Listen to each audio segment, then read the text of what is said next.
Assalamualaikum warahmatullahi wabarakatuh.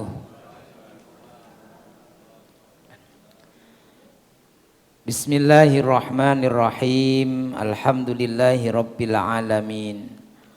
Wassalatu wassalamu ala sayyidina wa maulana Muhammadin wa ala alihi wa sahbihi ajma'in, amma ba'du. Para hadirin, para jamaah rahimakumullah, monggo kita mulai ngaji kita karena suratul Fatihah. Mudah-mudahan dengan barokah suratul Fatihah yang kita hadiahkan untuk kedua orang tua kita, guru-guru kita, dijabah doa-doa kita, dimudahkan urusan kita, urusan dunia hatal akhirah, amin ya rabbal alamin.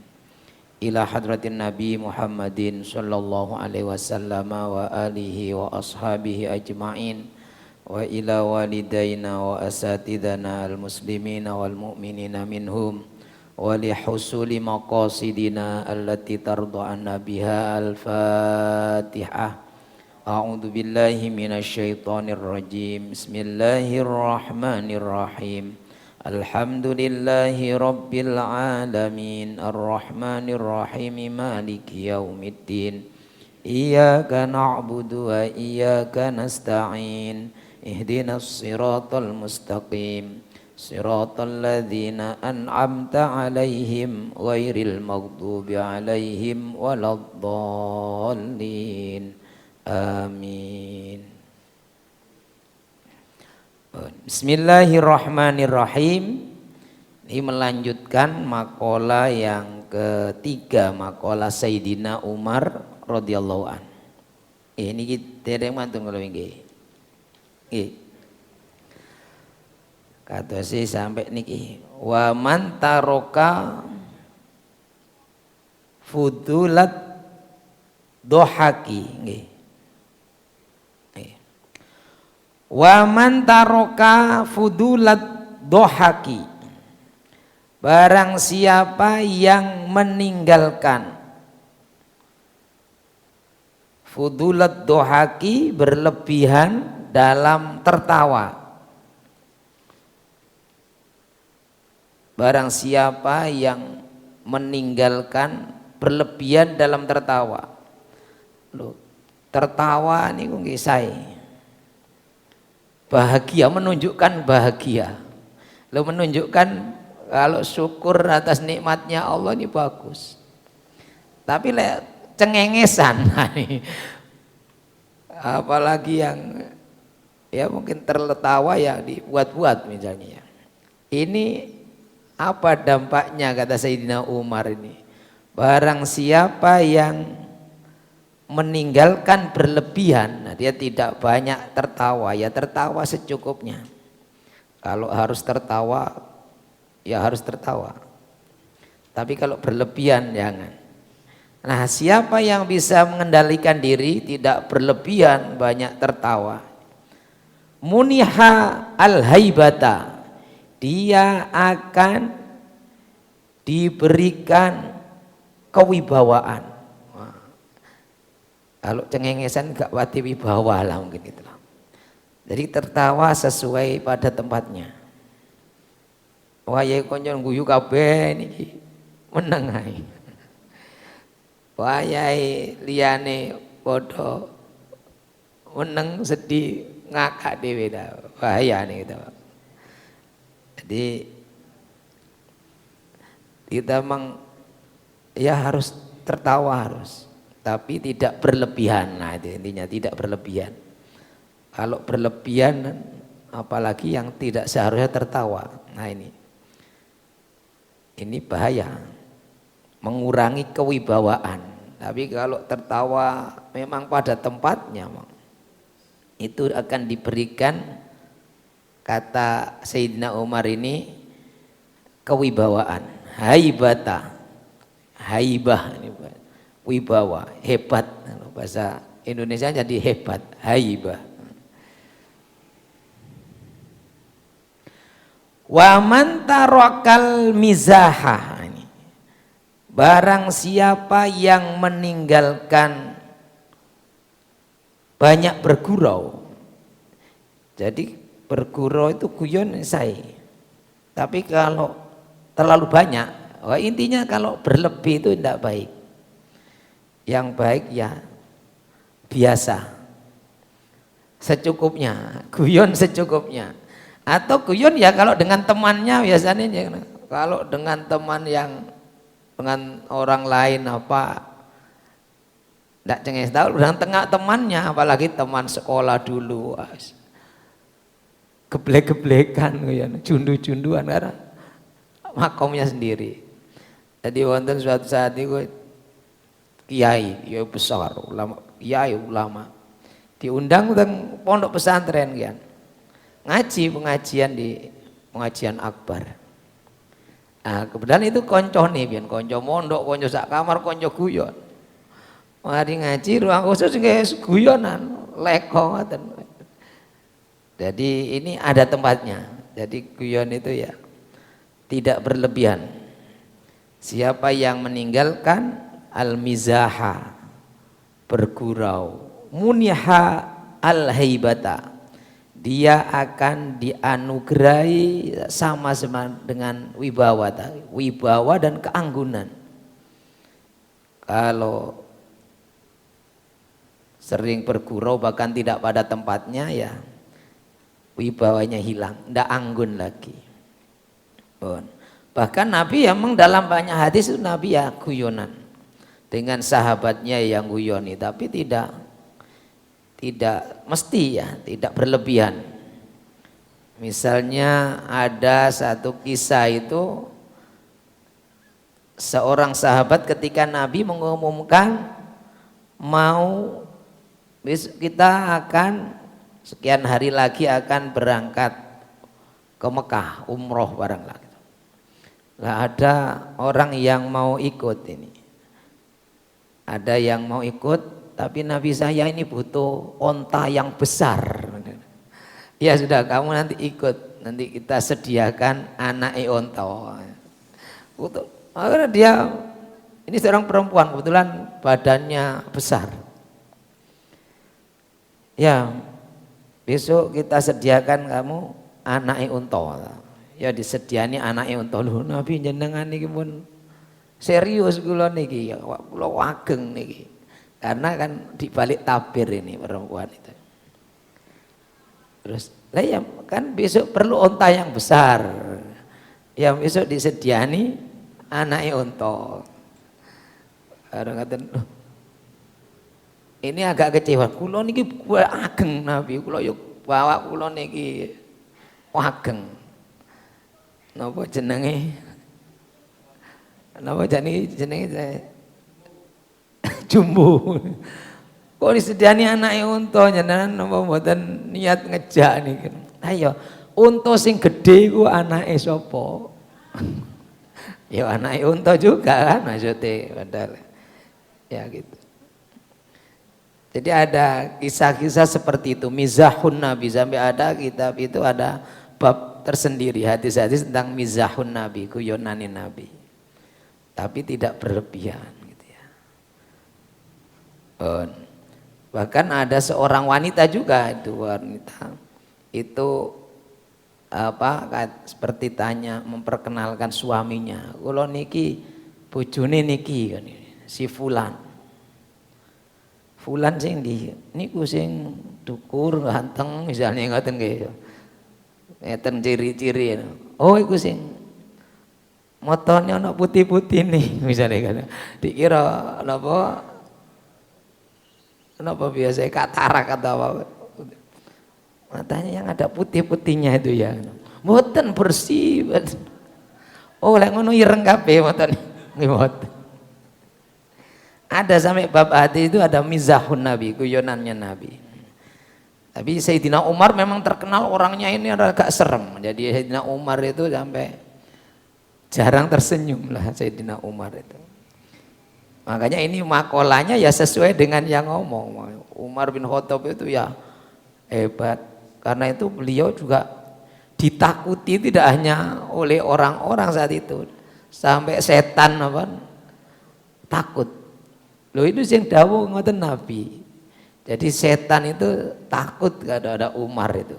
Sehingga kalau ada Umar lewat satu jalan, setan luwih apik minggir, jadi setan sing minggir. Maka sampai ada keyakinan, ya, ada keyakinan atau mitos ini. Kalau rumah pintunya tulisi atau jendela tulisi Umar Al-Faruq, itu jadi apa? Diyakini nanti gak diganggu jin-jin, setan-setan itu. Jadi gak mungkin penghuni kesurupan kan, wedi jadi. Atau disantet yang kena setan menggunakan, tidak mungkin. Karena ada jimatnya tadi, sampai ada begitu keyakinan seperti itu. Nah ini, nah beliau ini termasuk yang ini. Beliau menyampaikan tadi, siapa yang meninggalkan tidak banyak bergurau, dia akan munihal baha'a, diberikan kewibawaan dan keanggunan. Wa man taraka hubbad dunya, barang siapa yang meninggalkan hubbud dunya, cinta dunia, kedunian, tidak kedunian, barang siapa yang tidak kedunian, tidak meninggalkan sifat cinta dunia, muniha hubbal akhirah, maka dia akan diberikan cinta kepada akhirat. Orang kalau tidak hubbud dunya, kedunian, ya dia akan diberikan cinta akhirat. Ya sekali lagi ini ngomong ini itu ya sesuai. Jadi Sayyidina Umar itu khalifah, tapi beliau memang tidak hubbud dunya, bahkan miskin. Jadi khalifah tapi miskin, presiden padahal kekuasaannya ini lebih luas daripada Presiden Prabowo. Kenapa? Jazirah Arab itu semua sudah kuasanya, Romawi, Persia itu sudah di bawah wilayah kekuasaan Khalifah Umar bin Khattab. Tapi miskin. Jadi sampai anaknya itu pernah saya ceritakan kan, kelambine tembelan telulas ditondomi dewe.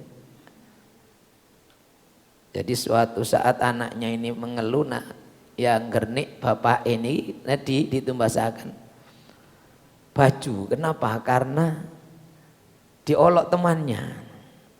Nah, akhirnya Sayyidina Umar ya terharu, kasihan lihat anaknya. Akhirnya datang ke Baitul Mal badhe kasbon, karena saat itu pada masa Khalifah Umar itu sudah ada Baitul Mal. Kemudian para tentara, para pejabat negara termasuk khalifah sudah digaji resmi. Nah Sayyidina Umar itu ngajengin apa? Ngebon, kasbon gitu. Tapi dengan dialog dari bendahara itu, wow, nopo yakin jenengan kulan ngajeng tasih saged nggih mergawi lah bertugas. Mboten sida. Jadi oh ya sudah enggak jadi. Akhirnya loh, mboten niki namung guyonan atau apa? Tapi enggak, kamu sudah benar. Ketakutan, wah ini menolak, bukan menolak padahal maksudnya. Tapi oleh Umar itu diterima. Jadi beliau ini orang yang menyampaikan ini memang tidak hubbud dunya. Nah kalau kita ini menyampaikan itu mungkin ya gak cocok nih, mesti senang dunia, sedang kemewahan dunia. Lah, misalnya lagi dalam satu kisah itu Sayyidina Umar itu ya pakaiannya sampai cingkrang. Kisah nanti gue ceritakan. Jadi suatu saat Sayyidina Umar itu pidato, ayuhan nas istami'u, dengarkan, wa atiu, taati. Karena ini mau Sayyidina Umar mau memberikan, kalau sekarang peraturan lah, peraturan pemerintah lah, memberikan peraturan. Perhatikan, dengarkan dan taati. Lho ngoten-ngoten sing nyeletuk. Dah wallahi la asma'u wa la atiun, kalau mboten mireng ndak mau taat. Waget Umar ini di tengah majelis nanti masjid. Kemudian kenapa Jadi itu diberikan untuk berargumen. Kenapa kamu tidak mau mendengar, tidak mau taat? Ya, engkau tidak adil lagi. Engkau memberi kami satu pakaian, sampean mengambil dua pakaian. Itu diantaranya yang dipertanyakan di antara. Jadi sudah enggak adil lagi. Engkau memberi kami satu pakaian, tapi engkau mengambil dua pakaian. Akhirnya ditanya, oh ini dimasalahkan. Kenapa? Karena Sayyidina Umar itu pakai baju warnanya memang satu mungkin hitam, satu putih, atas bawah berbeda. Nah kalau ini mungkin putih saja, hitam saja mungkin gitu. Nah, kemudian Sayyidina Umar tanya, mana Aina Ibnu Umar, mana Ibnu Umar ada? Tanya. Anaknya Ibnu Umar itu anaknya Abdullah bin Umar. Kemudian beliau ada dialog di situ, wahai Ibnu Umar, ini baju siapa yang kupakai ini? Oh itu baju saya bekas, jadi bekas milik anaknya. Kemudian baru Sayyidina Umar itu menyampaikan, Ayyuhan nas i'lamu bi anni rajulun tawilun wa qad kanat saubi qasiron. Saudara-saudara, Anda tahu saya ini orang yang tinggi besar, sementara pakaian saya ini sudah cingkrang. Jadi dulu kan kain itu wonten nek diumbah sama musret. Ini kalau cilik itu nggak ada sarung itu tak musret ngetril kan. Mungkin kain jenis dulu begitulah semacam. Utawa ibu-ibu dastere waktu tuku longgar ya tambah musret. Kan wonten kain sing ngaten. Kalian tahu bahwa saya ini orang yang tinggi besar, bajuku sudah cingkrang. Dan aku jadikan ini pakaian bekas Abdullah bin Umar tadi, tak sambung dondomi dewi. Jadi kalau ada yang silakan iri ini, jadi bukan saya ndak adil lagi itu sampai. Kemudian semua tertunduk malu, khalifah seperti ini. Dan semakin berwibawa Umar.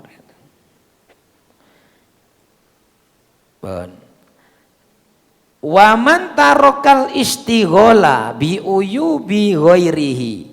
Barang siapa yang meninggalkan menyibukkan diri, istighol itu sibuk.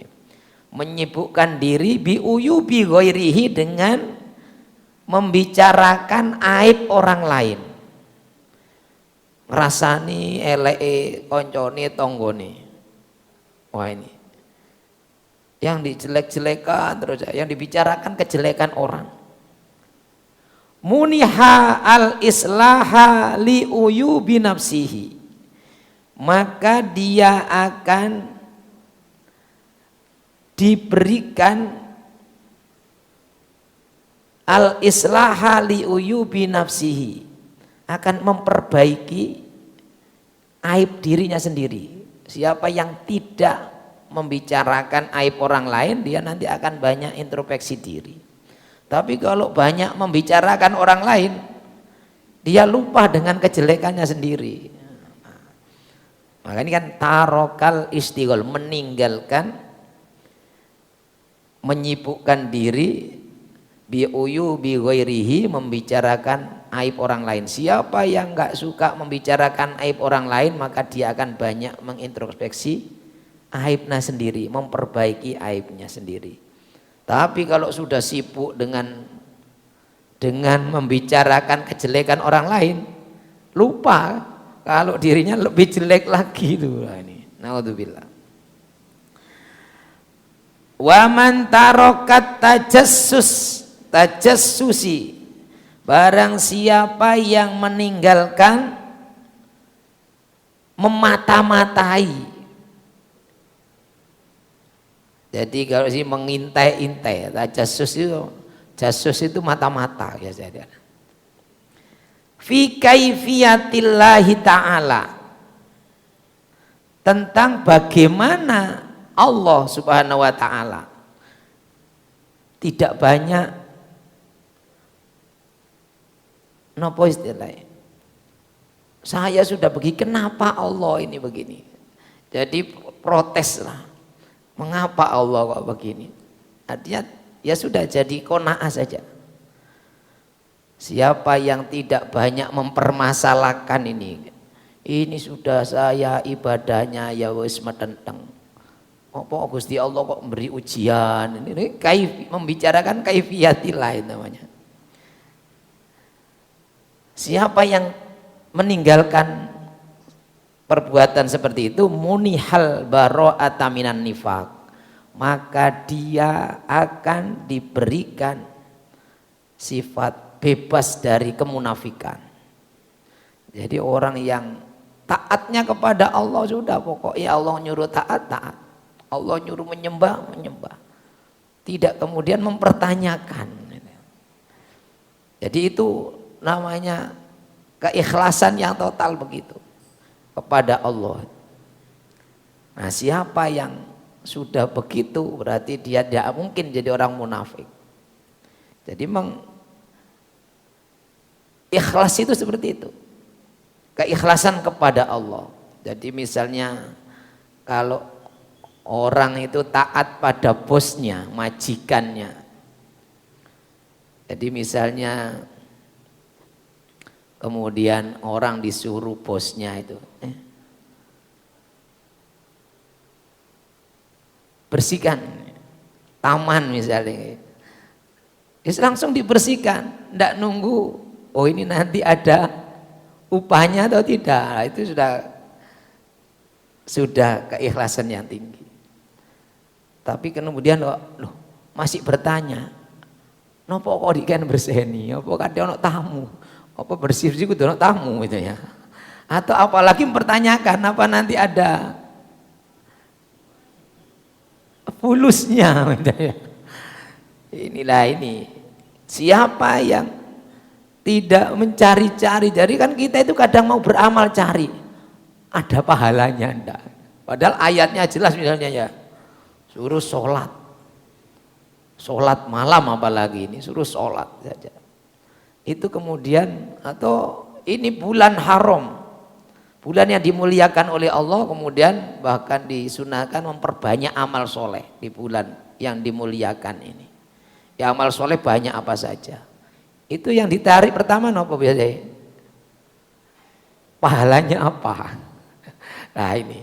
Kalau ini ya itu bagus Mas Yan. Tapi kalau kita bisa meninggalkan sifat-sifat yang demikian itu, kata Sayyidina Umar ini, munihal bara'ata minan nifaq.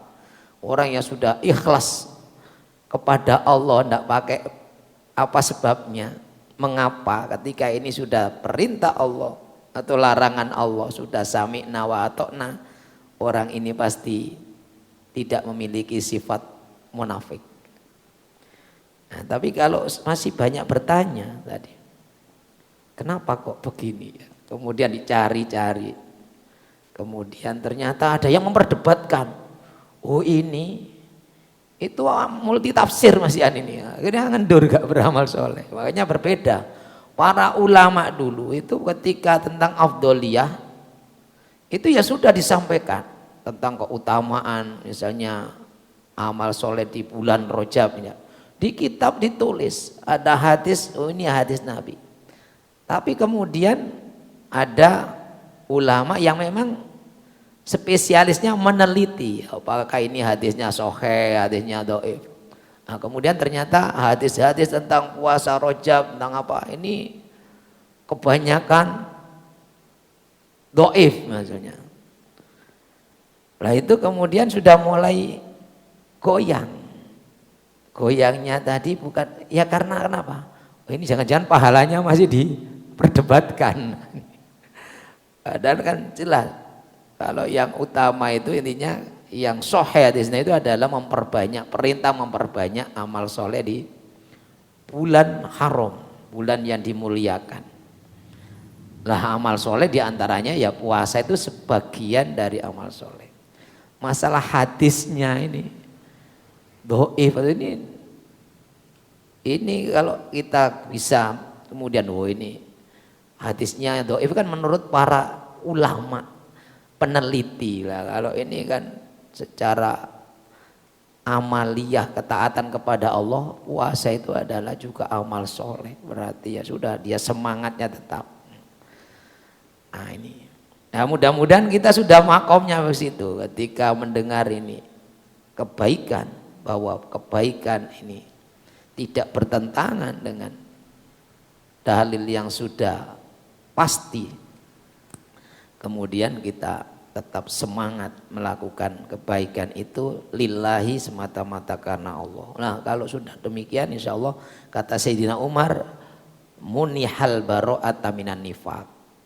Tidak perlu banyak mempertanyakan tadi, itu akan diberikan sifat-sifat yang jauh dari kemunafikan.